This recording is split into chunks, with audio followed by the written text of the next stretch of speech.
अस्सलाम वालेकुम नाज़रीन, FSID न्यूज में आपका इस्तकबाल है। मैं मोहम्मद फारूक। पढ़ते हैं आज की ताज़ा खबर। हैदराबाद सेंट्रल यूनिवर्सिटी के विरसा को मैस्मार करने की साजिश रुकन कानून साज कौंसिल BRS कविता।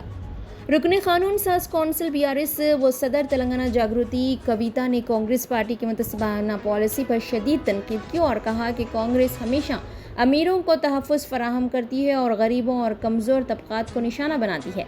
तेलंगाना में कांग्रेस हुकूमत की जानिब से हैदराबाद सेंट्रल यूनिवर्सिटी की ज़मीन पर कब्ज़ा करने की कोशिश एक खुली बदउनवानी है। इस मामले में अदालत पहले ही ये फैसला सादर कर चुकी है कि ये ज़मीन कानूनी तौर पर यूनिवर्सिटी की मिल्कियत है।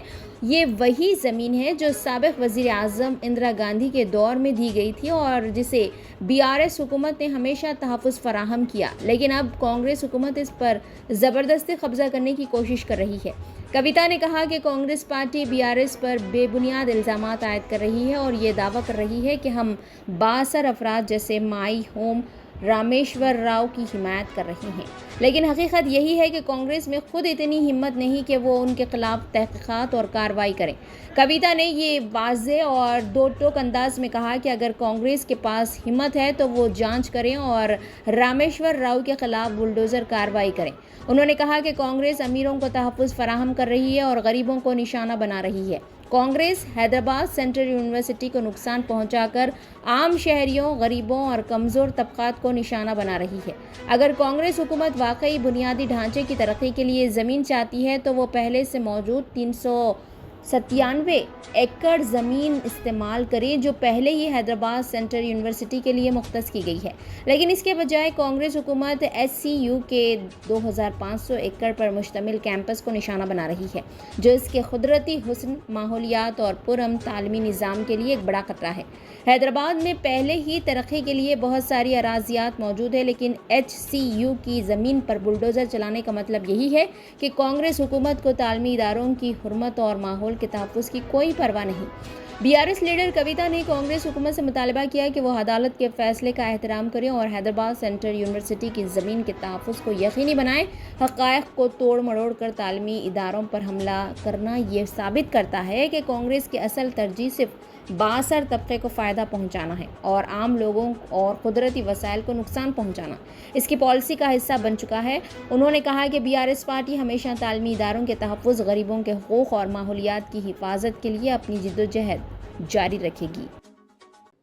देखिए, ये सरासर गलत है कि ये ज़मीन सरकार की है, ये यूनिवर्सिटी की ज़मीन है।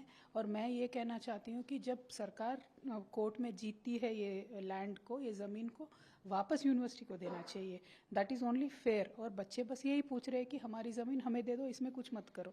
लेकिन ये सरकार वो ज़मीन बेचना चाहती है, उससे 40,000 करोड़ पैसा वो मार्केट से उठाना चाहते हैं, क्योंकि ये खुद सरकार चला नहीं पा रहे हैं। जो हैदराबाद की लेगेसी है, जो हैदराबाद का रियल एस्टेट मार्केट है, ये सरकार आने के बाद पूरा ठप हो चुका है। तो इनको पैसा नहीं है सरकार चलाने के लिए, तो ये ज़मीन बेचना चाहते हैं। लेकिन ये बिल्कुल गलत बात है। जो कोर्ट ने कहा कि ये प्राइवेट पार्टी का नहीं है, इसका मतलब है ये यूनिवर्सिटी का है और यूनिवर्सिटी को ही जाना चाहिए। मैम, पहले दिन जो पुलिस एक्शन हुआ था और बुलडोजर्स बहुत सारे लाए गए थे, इसको आप कैसे देखते हैं? नहीं, ये सरासर गलत है ना कि आप किसी से बात ही नहीं करते हो, किसी को बताते नहीं हो, यूनिवर्सिटी के ज़मीन में सीधा सीधा चले जाते हो। अगर कुछ पूछते हैं तो टेक्निकली ये बोलते हैं कि ये यूनिवर्सिटी का नहीं है, सरकार का है। ये बिल्कुल गलत है। हमारी हैदराबाद की एनवायरनमेंट को भी नज़र में रखना चाहिए। 20-25 सालों में किस तरीके से सिटी बदला है उसको भी नज़र में रखना चाहिए। और एक ऑल्टरनेटिव लैंड पार्सल भी गवर्नमेंट के पास है, वो 400 एकड़ के करीब है। सरकार चाहे तो वो लैंड ले सकती है। जो ज़मीन अभी बिल्कुल यूनिवर्सिटी से लग के है, इसको लेने का कोई सेंस नहीं है और इसको कैंसिल करना चाहिए। मैम, आपके प्रीवियस गवर्नमेंट पे भी इल्ज़ाम लगाया जा रहा है कि आपके गवर्नमेंट ने माई होम ग्रुप को ये यूनिवर्सिटी के लैंड अलॉट किया गया है। नहीं, ये बिल्कुल गलत है। अगर हमने लैंड एलोकेट किया है, अगर उसमें इमारतें बनी है बड़ी बड़ी, मैं चैलेंज करती हूँ सरकार से, आप बुलडोज़र लेके जाओ, रामेश्वर राव साहब के पास जाओ बुलडोज़र लेके, और आप जो बुलडोज़र चलाते हो छोटे छोटे घरों पे, छोटे छोटे गरीब लोगों के घरों पे, वो आपको, अगर सरकार सच्ची है, बिल्कुल वो जानते हैं कि जो वो कह रहे हैं, अलेज कर रहे हैं, वो ठीक है, तो आप इमीडिएटली बुलडोज़र से गिराओ उनके इमारत को, दिखाओ सबको कि आप फेयर गवर्नमेंट हो। लेकिन वो नहीं करेंगे, क्योंकि बीजेपी और कांग्रेस दोनों मिले हुए हैं तेलंगाना में। इसीलिए बीजेपी नेता रामेश्वर राव का जो बड़े बड़े इमारतें बनते हैं, उसके ऊपर ये सरकार कुछ नहीं करती है। अगर आप हमारा ये वीडियो YouTube पर देख रहे हैं तो सब्सक्राइब करना ना भूलें और बेल आइकन दबाएं। और अगर आप हमारा ये वीडियो Facebook पर देख रहे हैं तो पेज को लाइक करें और फॉलो करें।